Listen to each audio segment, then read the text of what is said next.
أعوذ بالله من الشيطان الرجيم بسم الله الرحمن الرحيم الحمد لله الصلاة والسلام على رسول الله ثم أما بعد السلام عليكم ورحمة الله وبركاته.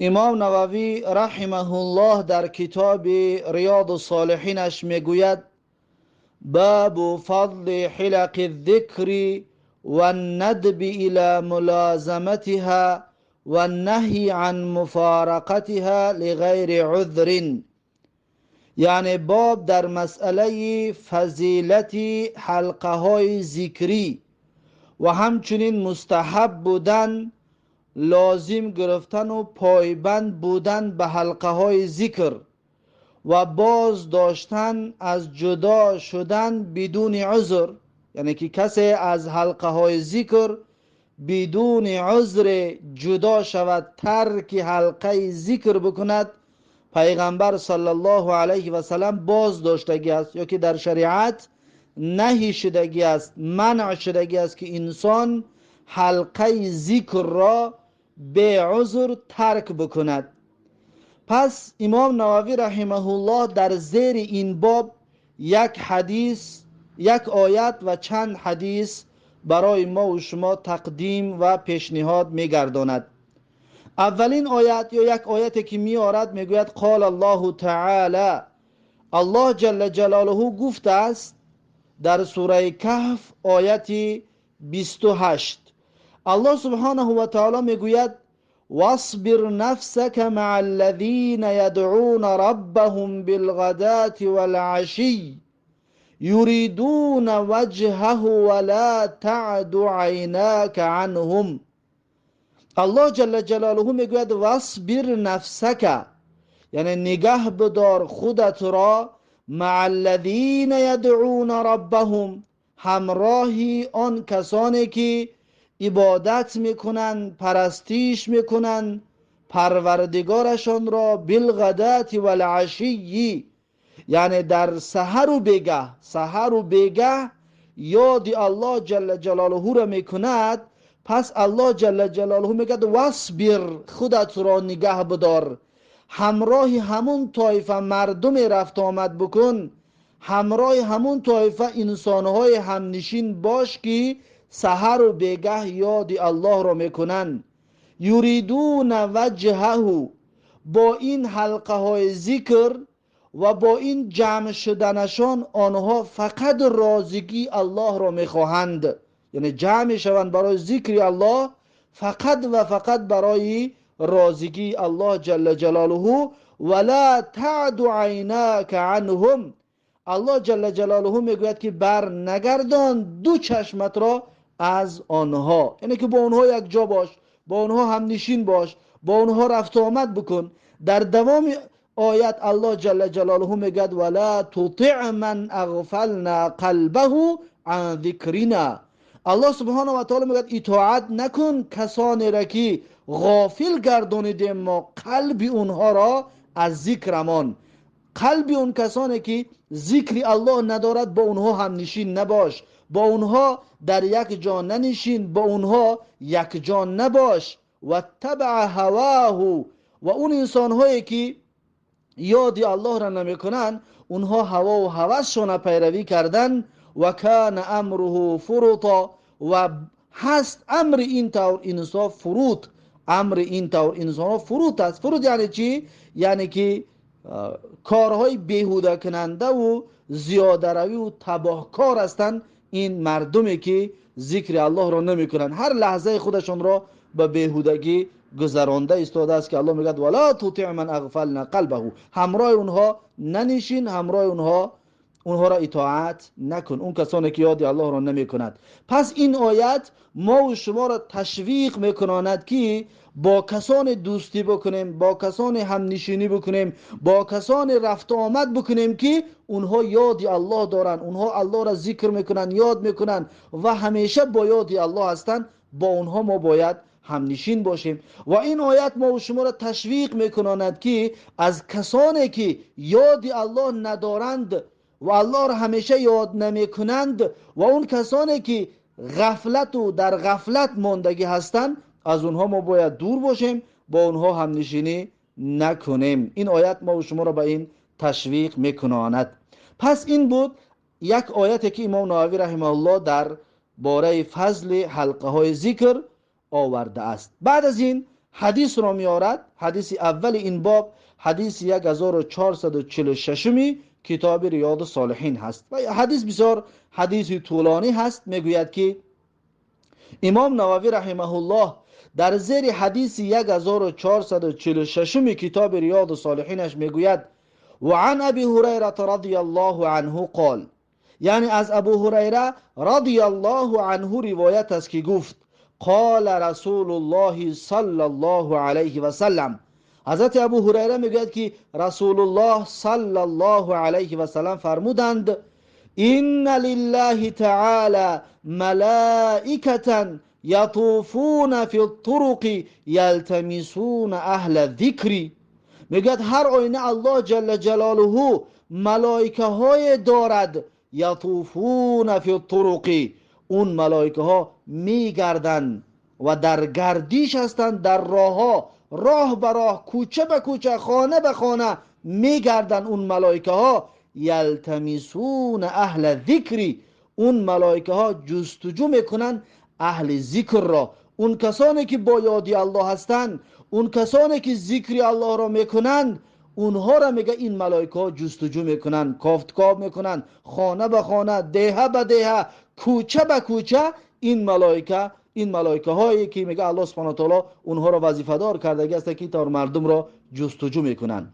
فاذا وجدوا قوما، پس این ملائکه ها میگه هنگامی که قوم را پیدا کرد، گروه را پیدا کرد، یذکرون الله عز وجل، اون گروه مشغول ذکر الله هستند. یک گروه را مثلا میگه آمد این ملائکه ها پیدا کردن که اونها با ذکر الله مشغول هستند.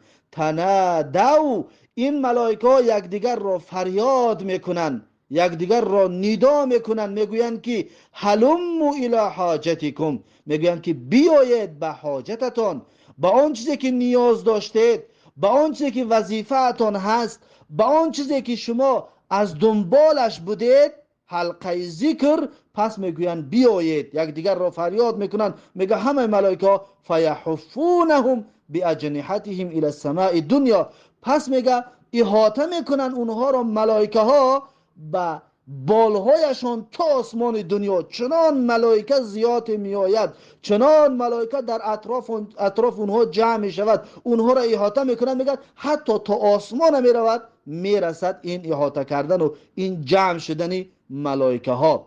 فیسألهم ربهم و هو اعلم ما یقول عبادی، پس وقتی که این ملائکه ها از نزد این حلقه ذکر خلاص میکنند و به آسمان میروند، فیسألهم ربهم، پس میگه سوال میکند این ملائکه ها را پروردگارشان، الله جل جلاله این ملائکه ها را سوال میکند، این ملائکه ها را میپرسد و هو اعلم، در حالی که الله خودش داناتر است. الله میداند که مردم بنده هاش در دنیا چیکار میکند، اما ملائکه ها را میپرسد ما یقول عبادی، میگه این ملائکه ها اون بندگان من چی میگویند، چی گفته ایستاده بودند. قال یقولون، ملائکه ها میگفته است که میگویند بندگانت یسبحونک، یعنی تسبیح تو را میگویند، سبحان الله میگویند، و یکبرونک، و تکبیر میگویند، الله اکبر میگویند، و یحمدونک، و الحمدلله، حمد و ستایش تو را میکنن ای الله، و یمجدونک، و تمجید تو را میکنن و بزرگداشت تو را یاد میکنن ای الله جل جلاله. فیقول هل رعونی، پس الله جل جلاله از این ملائکه سوال میکرده است که هل رعونی، آیا اون مردم من را دیدن، آیا اون بندگانم من را دیدن. فیقولون لا، پس ملائکه ها میگفتن که نه، اون بندگانت ای الله تو را تا به حال ندیدن. والله ما رعوک، ملائکه ها میگفتن که قسم به الله، قسم به ذاتت ای ذات پاک، تو را دیدگی نیستن اون بندگان. فیقولو، پس الله سبحانه و تعالی میگفته است که کیف لو رعانی، چی طور میشود اگر اونها مرا ببینن. ندیدن اینقدر تسبیح و تکبیر و حمد و ستایش و تمجید میکنن، اگر ببینن چی طور میشود؟ قال یقولون، گفته است میگویند که میگویند لو رآک کانوا اشد لك عبادتا، میگفتند که ملائکه میگفتند که لو رآوک، اگر که ای الله اون بندگان تو را ببینند، کانوا اشد لك عبادتا، یعنی بسیارتر و بیشتر تو را عبادت میکنن، و اشد لك تمجیدا، ای الله تو را بسیارتر تمجید و تعریف و تعظیمت میکنن، و اکثر لك تسبیحا، و تسبیح تو را سبحان الله، تقدیس تو را ای الله زیاد میکنن اگر تو را ببینند. فیقولو، پس الله جل جلاله میگفته است فماذا یسألون، اون بندگان من چی میخواهند، چی درخواست دارن، چی طلب دارن؟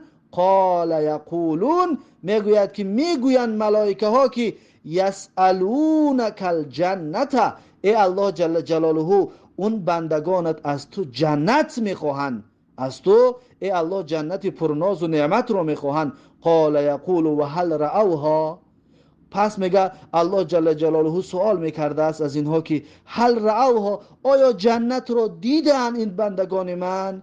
قال یقولون، میگه که میگویند ملائکه ها که لا والله یا ربی ما رأوها، میگویند که نه، قسم به ذاتت ای پروردگارم که جنتی تو را این بندگانت که در دنیا یاد و تسبیح و تکبیر و حمد و ستایش و تعظیمت میکنن، اینها میگویند جنتت را دیدگی نیست ای الله جل جلاله. قال یقول فکیف لو رأوها، پس میگه که الله جل جلاله میگفته است که فکیف لو رأوها، پس چی طور میشود اگر جنت را ببینند؟ اگر جنت را با آن ناز و نعمتش، با آن نعمتی که در داخلش هست، با اون ببینند جنت را چی میشود؟ قال یقولون، پس میگوید که ملائکه ها میگفتند که لو انهم رأوها كانوا اشد علیها حرصا، میگوید که اگر که اون بندگان ببیند جنت را، پس علاقهشان، حرصشان به جنت خیلی زیاد میشود، و اشد لها طلبا، و بسیارتر طلب و درخواست میکنند جنت را، و اعظم فیها رغبتا، و بسیارتر رغبت و محبت و شفقتشون به جنت زیادتر می شود. قال فمما یتعوذون، پس الله جل جلاله باز از ملائکه ها می پرسیده است که از چی چیز اونها پناه می خواهند، پناه طلب می کنند؟ قال یتعوذون من النار، ملائکه ها می گفتند که ای الله اون بندگان تو از آتش دوزخ پناه طلب میکنند. قال فیقول و هل رأوها، پس میگوید که الله جل جلاله میگوید که آیا آتش را دیده است؟ یعنی که اون بندگان من در دنیا از آتش پناه طلب میکنند، از آتش در گریز هستند، آیا آتش را دیدگی، دوزخ را آیا اونها دیدگی هستند؟ قال یقولون لا والله ما رأوها، ملائکه میگفتند که قسم به ذات پاکت ای الله اونها اون آتشت را، آن نار را، دوزخ را دیدگی نیست.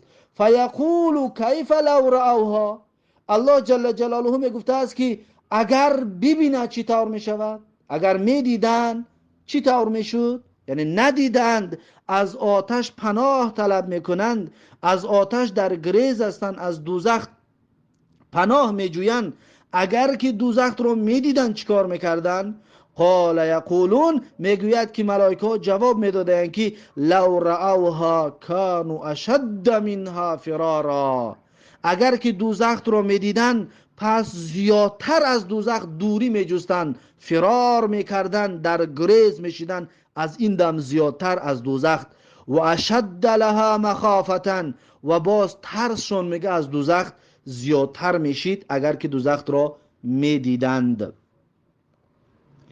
قال فیقولو، پس میگوید که الله جل جلاله میگفته است بعد از اون این سوال ها را کردن که الله سبحانه و تعالی از همه اینها خودش خبردار بود، اما ملائکه هاش میپرسد. بعد از این الله جل جلاله در نزد ملائکه‌اش میگفته است که فاشهدکم انی قد غفرت لهم، یعنی من شاهد میگیرم شما را، گواه باشید شما ای ملائکه ها که قد غفرت لهم، هر آینه من بخشیدم آنها را، گناهانشان را مغفرت کردم.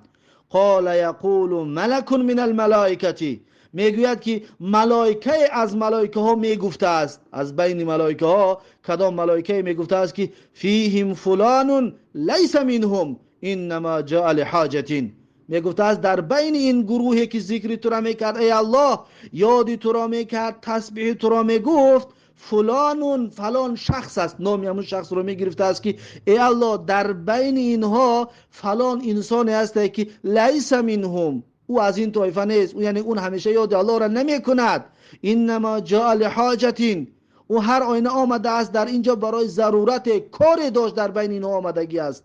ملائکه میگوید است که یک از در بین اونها اصلا چی کاری داشتگی آمدگی است، اونها زیاد الله را همیشه نمی کند.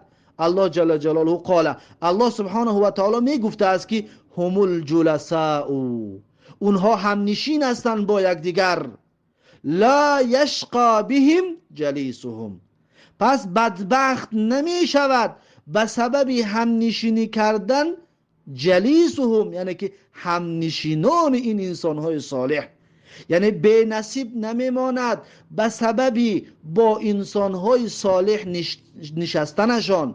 یعنی هر کسی که با انسانهایی که یاد الله را میکنند، با انسانهای صالح هم نشینی میکنند، اونها میگد بدبخت نمیشوند، بے نصیب نمیمانند، اونها هم ثوابشان را میگیرند. پس الله سبحانه و تعالی میگه همه اونها را گناهانشان را بخشیدم، حتی همون کسی به چی کاری هم آمدگی باشد گناهش بخشیده میشود به سبب در این مجلس خیر، در این مجلس ذکر اشتراک کردنش. این حدیث متفق علیه است. این بود اولین روایت این حدیث. بعد از این میگوید و فی روایت لمسلم عن ابی هریره رضی الله عنه عن النبی صلی الله علیه و سلم قال، میگوید در یک روایت دیگری که اون را امام مسلم روایت کرده است، این حدیثی که حالا خواندیم پیشتر، این حدیث را بخاری و مسلم روایت کرده بود. یک حدیث دیگری میگه به همین معناها هست، اون را فقط امام مسلم روایت کرده است، راویش همچنین ابو هریره رضی الله عنه است، از پیغمبر صلی الله علیه و سلم که میگه رسول الله صلی الله علیه و سلم گفتند، پیغمبر صلی الله علیه و سلم گفتند که ان لله ملائکه سیاره فضلا یتتبعون مجالس الذکر. میگه پیغمبر صلی الله علیه و سلم گفتن که هر آینه الله جل جلاله ملائکه های دارن، سیارتن، اون ملائکه ها در گشت هستن، در جستجو هستن، فضلا، اون ملائکه ها بسیار ملائکه های فاضل و بزرگ هستن، یتتبعون مجالس الذکر، اونها میگردن از دنبال مجلس های ذکر. اون ملائکه ها میگه مجلس های ذکر را جستجو میکنن، کافتکاب میکنن.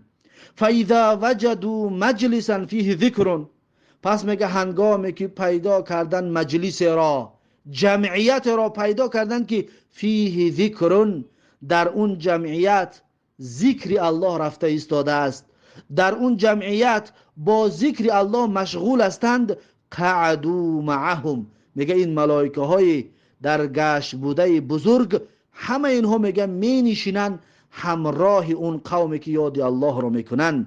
و حف بعضهم بعضا، پس احاطه میکنن بعض اونها بعضشان را، بی اجنحتهم، یعنی با بالهایشان احاطه میکنن، در اطرافشون جمع میشون، حتی یملئوا ما بینهم و بین السماء الدنیا، تا این که میگه پور میکنن آنچه که بین اینها و بین آسمان دنیا هست، یعنی از زمین تا به آسمان همه ملائکه بالای ملائکه جمع میشود، چنان زیاد میشوند برای اشتراک کردن در این مجلسی خیر، در این جمعیتی که با یاد الله مشغول هستند.